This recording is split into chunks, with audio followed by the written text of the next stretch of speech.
حضرت سیدنا ابو عبداللہ واقدی قاضی علیہ رحمۃ اللہ الہادی فرماتے ہیں، ایک مرتبہ عید کے موقع پر ہمارے خرچ وغیرہ کے لیے کچھ بھی رقم نہ تھی۔ بڑی تنگ دستی کے دن تھے۔ ان دنوں یحییٰ بن خالد برمکی حاکم تھا۔ عید روز بروز قریب آ رہی تھی۔ ہمارے پاس کچھ بھی نہ تھا۔ چنانچہ میری ایک خادمہ میرے پاس آئی اور کہنے لگی، عید بالکل قریب ہے اور گھر میں کچھ بھی خرچہ وغیرہ نہیں، آپ کوئی ترکیب کیجئے تاکہ گھر والے عید کی خوشیوں میں شریک ہو سکیں۔ خادمہ کی یہ بات سن کر میں اپنے ایک تاجر دوست کے پاس گیا اور اس کے سامنے اپنی حالت زار بیان کی۔ انہوں نے فوراً مجھے ایک مہر بند تھیلی دی جس میں 1200 درہم تھے۔ میں انہیں لے کر گھر آیا اور وہ تھیلی گھر والوں کے حوالے کر دی۔ گھر والوں کو کچھ ڈھارس ہوئی کہ اب عید اچھی گزر جائے گی۔ ابھی ہم نے اس تھیلی کو کھولا بھی نہ تھا کہ میرا ایک دوست میرے پاس آیا جس کا تعلق سادات کے گھرانے سے تھا۔ اس نے آ کر بتایا، ان دنوں ہمارے حالات بہت خراب ہیں اور عید بھی قریب آ گئی ہے، گھر میں خرچہ وغیرہ بالکل نہیں، اگر ہو سکے تو مجھے کچھ رقم قرض دے دو۔ اپنے اس دوست کی بات سن کر میں اپنی زوجہ کے پاس گیا اور اسے صورتحال سے آگاہ کیا۔ وہ کہنے لگی، اب آپ کا کیا ارادہ ہے؟ میں نے کہا، ہم اس طرح کرتے ہیں کہ آدھی رقم اس سید زادے کو قرض دے دیتے ہیں اور آدھی ہم خرچ میں لے آئیں گے، اس طرح دونوں کا گزارا ہو جائے گا۔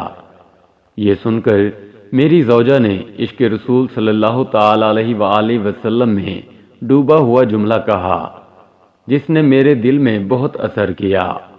وہ کہنے لگی، جب تیرے جیسا ایک عام شخص اپنے دوست کے پاس اپنی حاجت مندی کا سوال لے کر گیا تو اس نے تجھے 1200 درہم کی تھیلی عطا کی، اور اب جب کہ تیرے پاس دو عالم کے مختار سید الابرار صلی اللہ تعالی علیہ وآلہ وسلم کی اولاد میں سے ایک شہزادہ اپنی حاجت لے کر آیا ہے تو اسے آدھی رقم دینا چاہتا ہے، کیا تیرا عشق اس بات کو گوارا کرتا ہے؟ یہ ساری رقم اس سید زادے کے قدموں پر نچھاور کر دے۔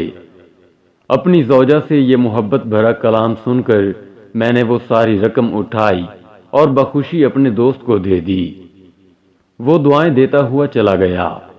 میرا وہ سید زادہ دوست جیسے ہی اپنے گھر پہنچا تو اس کے پاس میرا وہی تاجر دوست آیا اور اس سے کہا، میں ان دنوں بہت تنگ دستی کا شکار ہوں، مجھے کچھ رقم ادھار دے دو۔ یہ سن کر اس سید زادے نے وہ رقم کی تھیلی میرے اس تاجر دوست کو دے دی جو میں اسی تاجر سے لے کر آیا تھا۔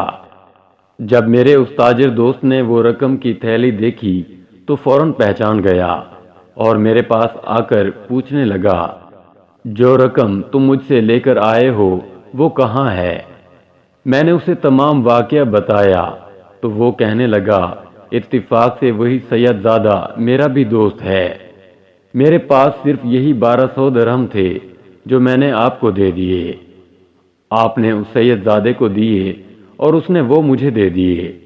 اس طرح ہم میں سے ہر ایک نے اپنے آپ پر دوسرے کو ترجیح دی اور دوسرے کی خوشی کی خاطر اپنی خوشی قربان کر دی۔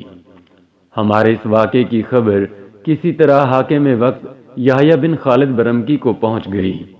اس نے فوراً اپنا قاصد بھیجا جس نے میرے پاس آ کر یحییٰ بن خالد برمکی کا پیغام دیا۔ میں اپنی کچھ مصروفیات کی بنا پر آپ کی طرف سے غافل رہا اور مجھے آپ کے حالات کے بارے میں پتہ نہ چل سکا۔ اب میں غلام کے ہاتھ 10,000 دینار بھیج رہا ہوں، ان میں سے 2,000 آپ کے لیے، 2,000 آپ کے تاجر دوست کے لیے اور 2,000 اس سید زادے کے لیے، باقی 4,000 دینار تمہاری عظیم و سعادت مند بیوی کے لیے، کیونکہ وہ تم سب سے زیادہ غنی، افضل اور عشق رسول صلی اللہ تعالی علیہ وآلہ وسلم کی پیکر ہے۔ اللہ عز و جل کی ان پر رحمت ہو اور ان کے صدقے ہماری مغفرت ہو، آمین، بجاہ نبی الامین۔ صلی اللہ تعالی علیہ وآلہ وسلم۔ اے ہمارے پروردگار عز و جل، ہمیں بھی ان پاکیزہ اور نیک سیرت لوگوں کے صدقے اپنے مسلمان بھائیوں کے ساتھ خوب خیر خواہی کرنے کا جذبہ عطا فرما اور مل جل کر دین کا کام کرنے کی توفیق عطا فرما، آمین، بجاہ نبی الامین صلی اللہ تعالی علیہ وآلہ وسلم۔